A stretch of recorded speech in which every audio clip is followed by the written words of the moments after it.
जय श्री राधे। कार्तिक मास महात्म का 7वां अध्याय। नारद जी बोले, हे राजन, कार्तिक मास में व्रत करने वालों के नियम सुनिए।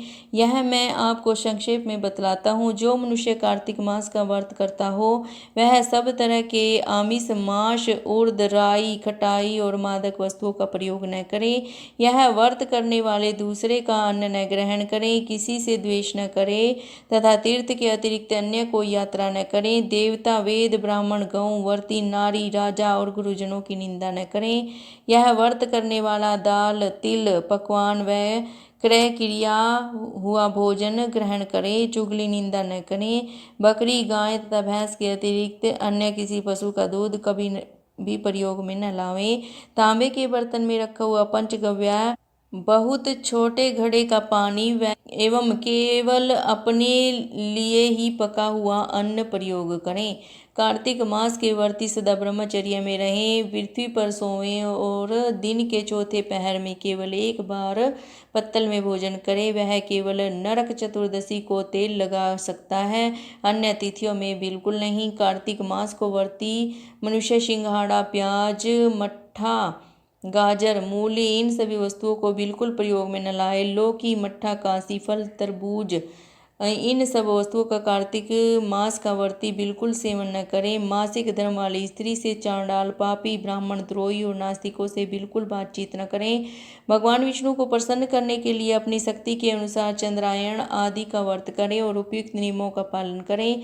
कार्तिक का व्रत करने वाला मनुष्य प्रतिपदा को कुम्हड़ा, द्वितीया को कटहल, तृतीया को तरुणी स्त्री, चतुर्थी को मूली, पंचमी को बेल, षष्ठी को तरबूज, सप्तमी को आंवला, अष्टमी को नारियल, नवमी को मूली और दसवीं को लौकी, एकादशी को परवल, द्वादशी को बेर, त्रयोदशी को मट्ठा, चतुर्दशी को गाजर तथा पूर्णिमा को शाक।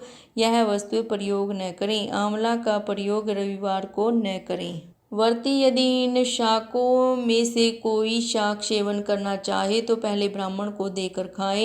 यही विधान माघ मास के व्रत के लिए भी है। देवउठनी काशी में प्रयोक्त विधि के अनुसार नित्य जागरण, गायन, वादन आदि करें। इसको विधिवत करने वाले मनुष्य को देखकर यम के दूत इस प्रकार भाग जाते हैं जैसे सिंह की गर्जना से हाथी भाग जाते हैं। यह कार्तिक मास का व्रत सभी व्रतों से श्रेष्ठ है।